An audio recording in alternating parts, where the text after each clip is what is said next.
Hey Owen, I can't believe how long it's been. So good to see you. How are you? I'm very well. How are you, Shabri? Yeah, I'm really good. I'm really good, thank you. This has been a conversation I'm really, really looking forward to. I know when it comes to sales development and lots of exciting things that you're doing at Air, there's no one better to speak to than you, Owen. So thanks for joining. Flattery will get you everywhere.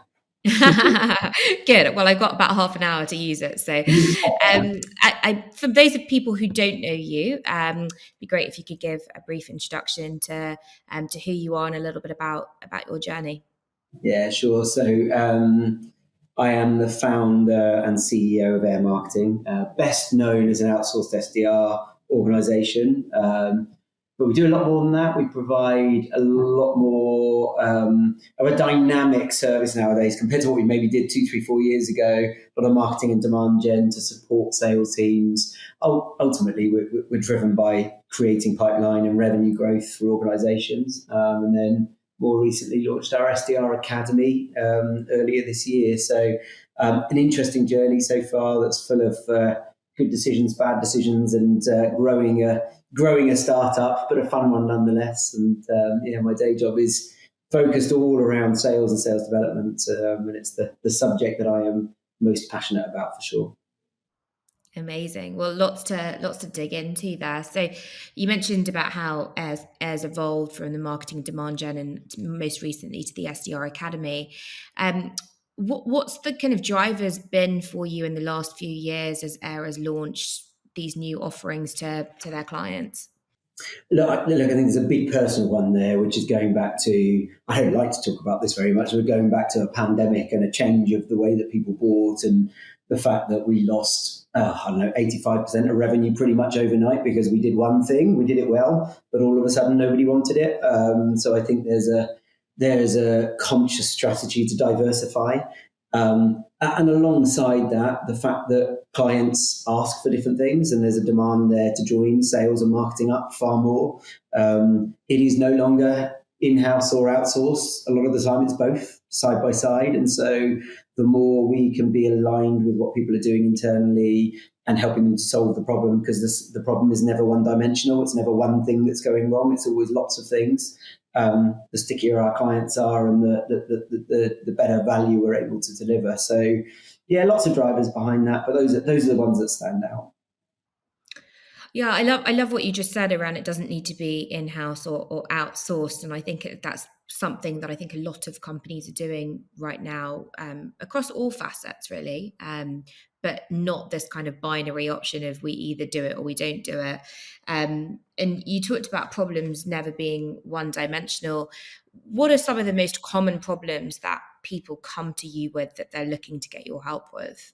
On the sales developments, look, almost all is a revenue growth challenge, right? We don't either revenue efficiency or we need more revenue. And I think that's the fundamental. But when you dig in and understand why are they not achieving what they want to achieve right now without us, particularly across the sales development side, I think ultimately everybody has had or is having, probably both, challenges around people in their sales development team. So be very difficult to hire the right people. They don't perform like you want them to. They take a lot of management, a lot of coaching, a lot of training, and they ramp slowly, slower than anyone thinks that they really do. And they don't deliver the revenue numbers you want. And even if they do, they leave very quickly, or they demand huge increases in pay very quickly. And juggling all of that is, I was going to say a full-time job, but it's a full-time job for a lot of people. And in the meantime, you've got founders trying to do that themselves whilst running a business. You've got businesses that are working on other things that are big priorities for them. So,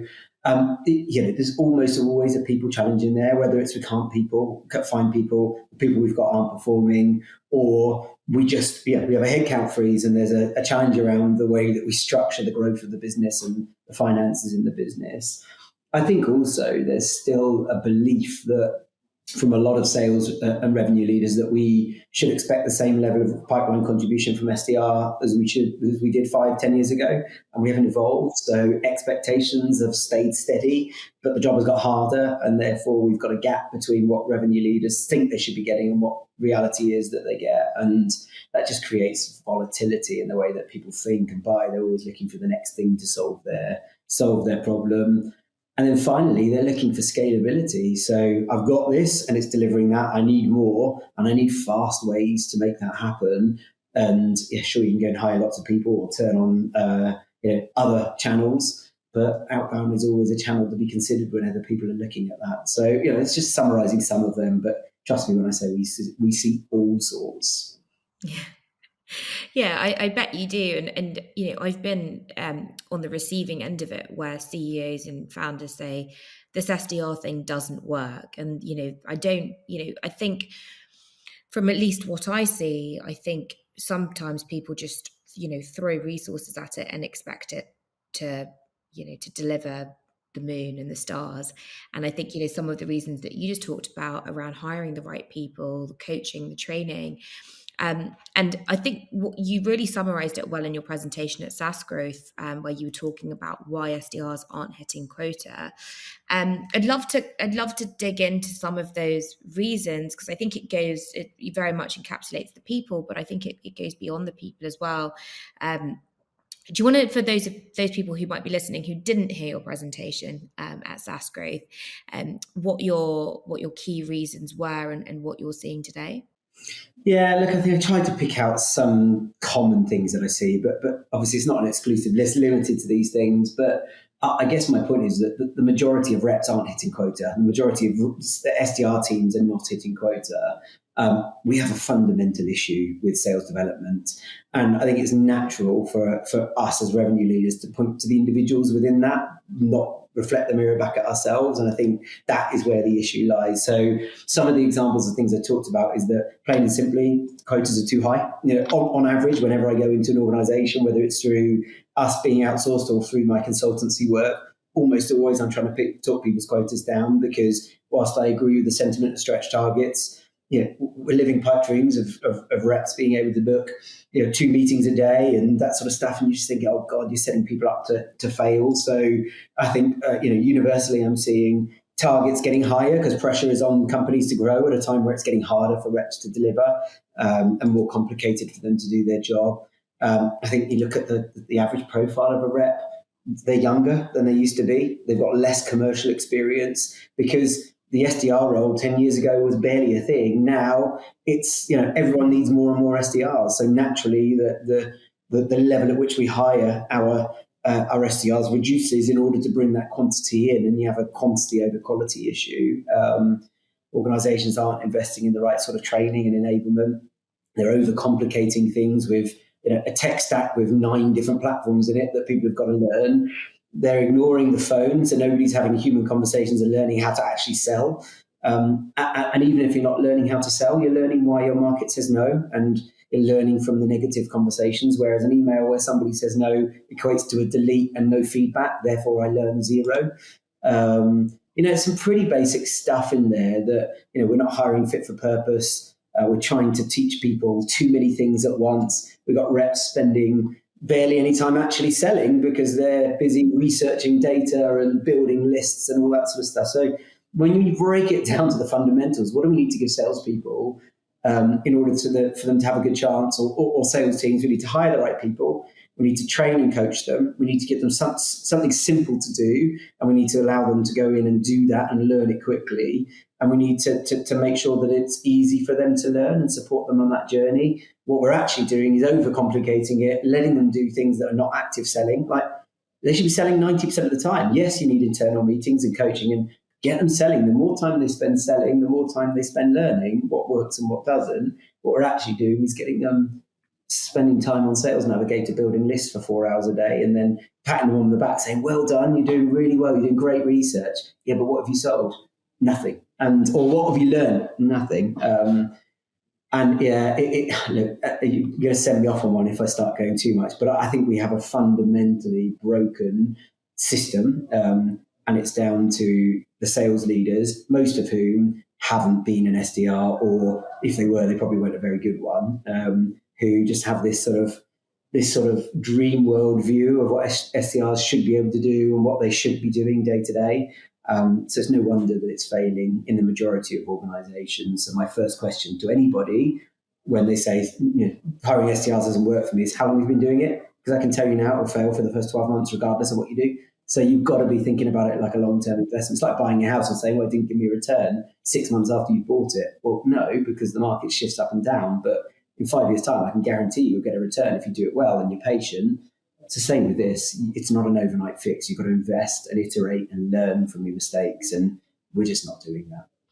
Yeah, I think you've summarized that so well. And as you were talking about it, I was thinking to myself, when you hear it like that, some of these things are a bit of a double-edged sword, because the reason companies invest in tech stack is to help sellers save time and let them focus on selling. So there's probably been a tipping point somewhere in that of what do we actually need, what's a nice to have, what versus what's a must have. I think the biggest thing that you said that stood out to me was reps ignoring the phone. And this is something we've been talking about for a while. And I think during the pandemic, I think people shied away from the phone because it was, harder to get mobile numbers. What do you think is the reason for an avoidance of the phone today? Look, I think it's probably the same reason. So let's come back to tech again. I think that's got a contributing factor in there. I think the reason people avoid it today is the same reason they probably always have, which is it's a very uncomfortable thing to do for a human being. We are not naturally wired to put ourselves out there to be openly rejected time after time every day. And the human psyche is one that we don't like to put ourselves out for judgment. Cold calling is a very unnatural thing for people to do, based on kind of how we're wired as human beings. Historically, we've had no other way of doing it, right? So that was the only way, therefore we did it. And what we've done in the last, 10, 15 years with the introduction of digital and email and LinkedIn and automation tools is built other ways to do it. And therefore it's more comfortable for people. I think what I recognize or what I see is that consistently the top performers that I get to work with or see working almost always are people that embrace the phone. There are some random exceptions to that, but they're incredibly good at something else. They're incredibly good at building a personal brand and driving inbound. They focused all their attention on that, but it didn't work from day one. And I think they're rare. On the most part, almost all the top performers, they've embraced the phone. Doesn't mean they don't use other channels, but they are incredibly good on the phone, and the foundations of their success are built off of that. So I don't think we've changed, but I think what's happened is we've brought in things that should be accelerators, and they've actually become crutches for us. They've become blockers. And so I can be doing something else, therefore I will. Oh, what did you do today? I sent 50 emails. Oh, great. How many responses did you get? None. Right, okay, but you sent the emails. Well, we're working hard. Versus if I'd have had 50 conversations with somebody, or even 10 conversations on the phone, I'd have learned something from each of those conversations. And I think that's the thing, is that I don't think it's anything new in psyche. It's just that we found other things that can help us, and we're allowing them to be excuses more and more. So is it hard? Yeah. But was it always hard? Yeah. I don't think it's really changed. It's just we've got all this other stuff around us, which is creating noise, distraction, and let's face it, comfort blankets for both sales leaders and individual reps. Yeah, that's my view on it. I think it's changed so much though, because I think back to when I was an SDR and there was the kind of concept of a multi-channel cadence was lost on everyone, right? It was phone and email. So when I started cold calling, I was one cold call in, probably 20 that someone had that day. So I think what you said is spot on. I think there's a willingness to do it, and then I think there's the actual skills behind it, right? I think there's that stat of you've got sort of a couple of seconds to make a good impression on the phone. So someone could be willing to pick up the phone, but then there's the skills piece behind it, right? What's an effective call opening? What's a pattern interrupt? So I think shifting slightly to the skills and enablement piece of what you see, and I think where the challenges are. How would you kind of summarize the state of enablement within the world of sales development, I guess? Yeah, it's hit and miss, isn't it? It's probably a good way of doing it. Look, I think part of the challenge here, and I think a lot of this, and I'm specifically relating this to SaaS as an industry, because I think the issue is bigger in SaaS than it is in a lot of other sectors. And it's just simply because of the way that funding has worked in the SaaS sector, and growth is driven by funding, and therefore we get the growth in people before we get the revenue growth. Versus the majority of the world, they earn the right to grow their team, right? We're growing, we're selling more, let's hire more people to sell more, and it's multiplication theory. So the fact that we do things backwards because of the nature of the industry is a real problem. And the way that funding has changed in the last, I'm going to say decade, but it's probably longer than that.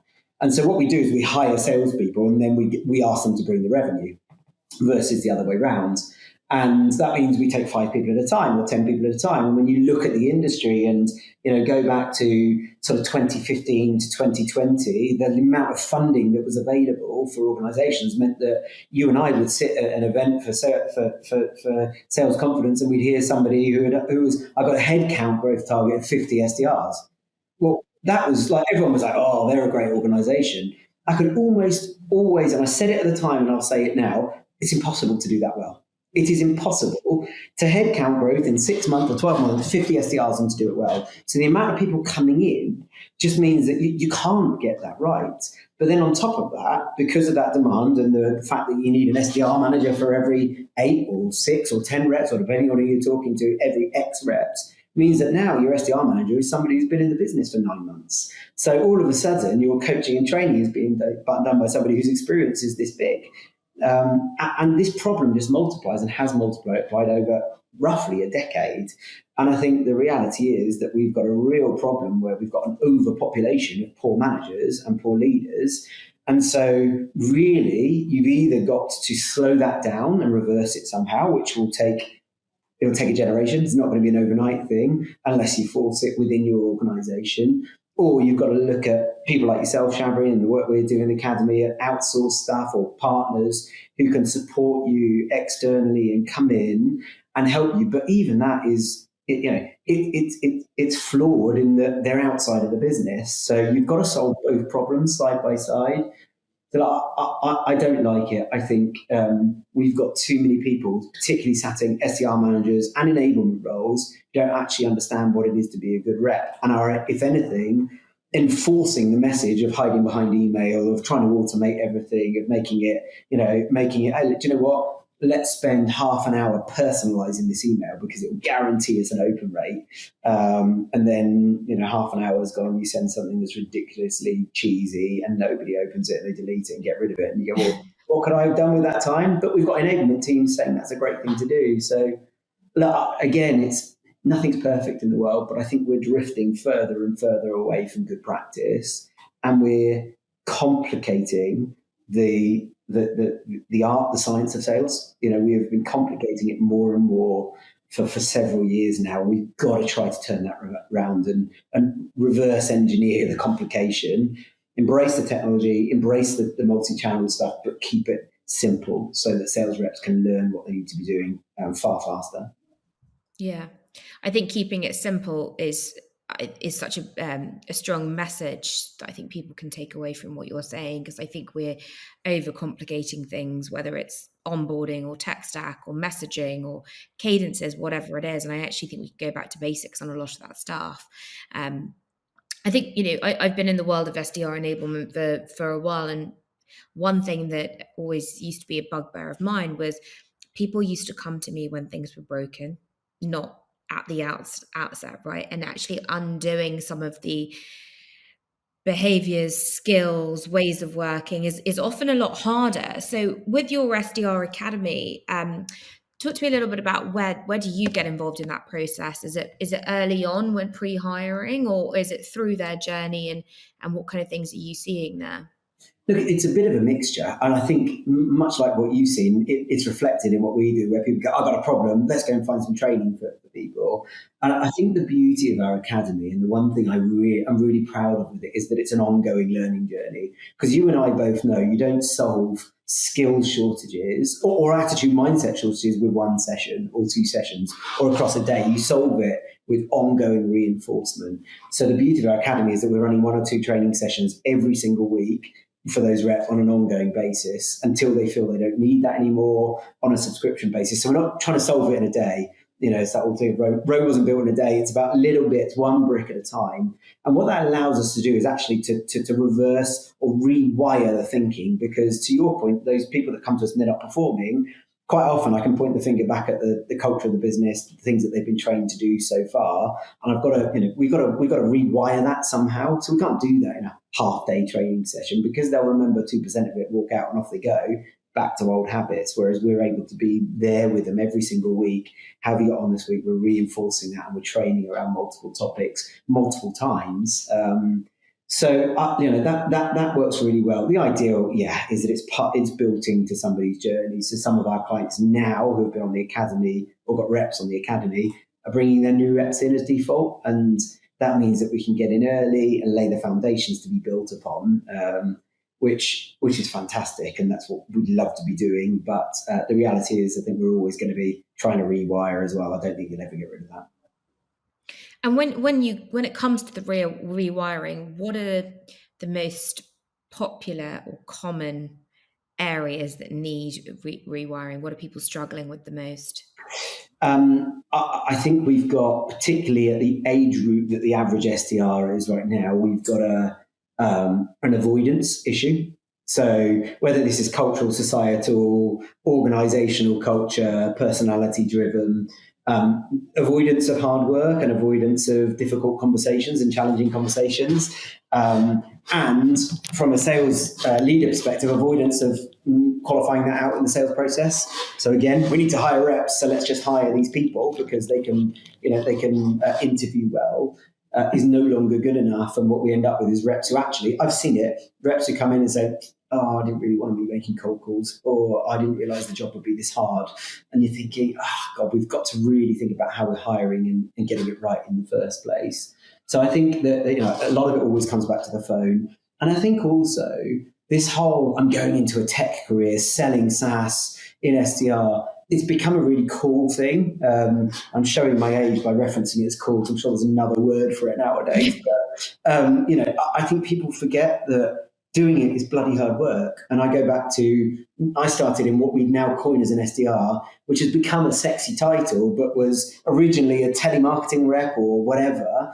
And to your point, I started with a list and a phone, and that was it. There was nothing else. So I had no choice but to get good at being on the phone. And I go as far as to say, I'd still do that nowadays if I had it my way. For the first month, I'd give them a phone. I wouldn't even give them email. Focus on the phone, go and have as many conversations. If you get 0 opportunities, I'm happy with that. But tell me what you've learned from those conversations. Tell me what you've learned from the skills that you need to get better at, what's working in your messaging. And that can then translate into other channels. So I think a lot of it's around attitude and mindset rather than skill sets. I think we've got people who are just as intelligent, who are, if anything, are more educated, who come in with better commercial knowledge because they're more exposed to businesses and how they run through education and social media and exposure to things. So they've got a better chance than any other generation, but we've just got to rewire this attitude mentality thing. But actually, you've got to do 2, 3, 4, 5 years of hard yards at the beginning of your career, and it is going to be hard, and you're going to get a lot of failure, and you've got to get through that to earn the right to go and do the really, perceived good stuff, managing people, leading, coaching, training, making decisions, that sort of stuff. Well, I think that's really, you touched on something really interesting there about the kind of attitude, mindset, and skill set. And I've always been of the opinion, and I'm happy to be proven wrong. I've always been of the opinion that hire for attitude, because that's a really difficult thing to coach, and train for skill set, right? So you talked about, the avoidance of hard work. Like I don't know how to train someone to work hard. I feel like that's innate.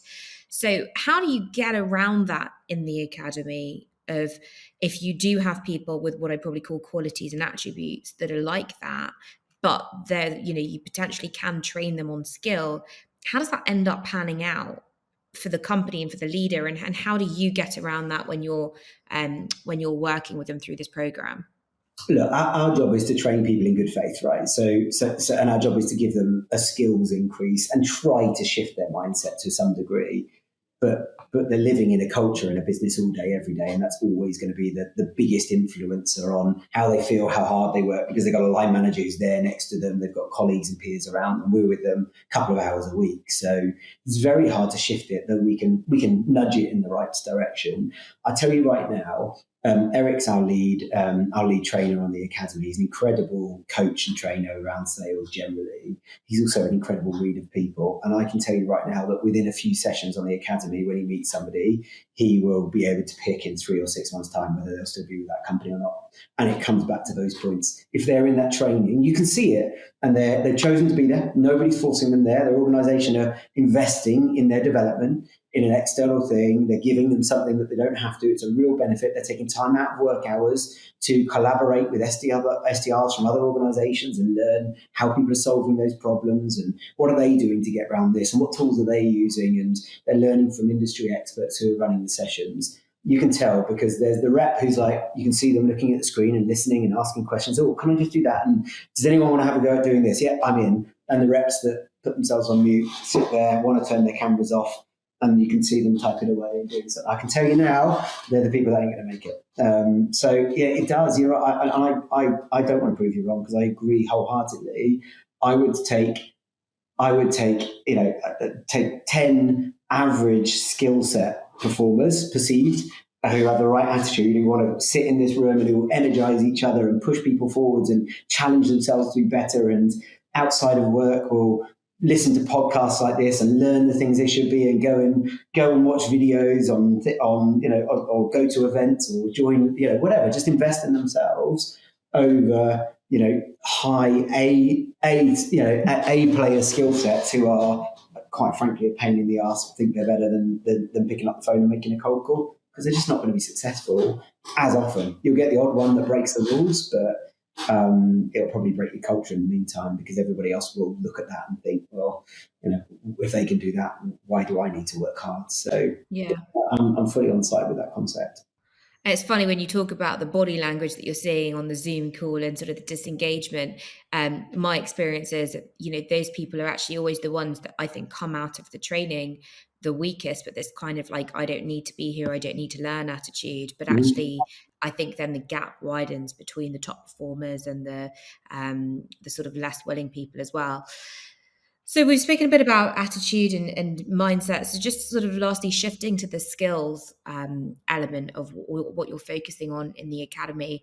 I know you've launched that this year, which is really great.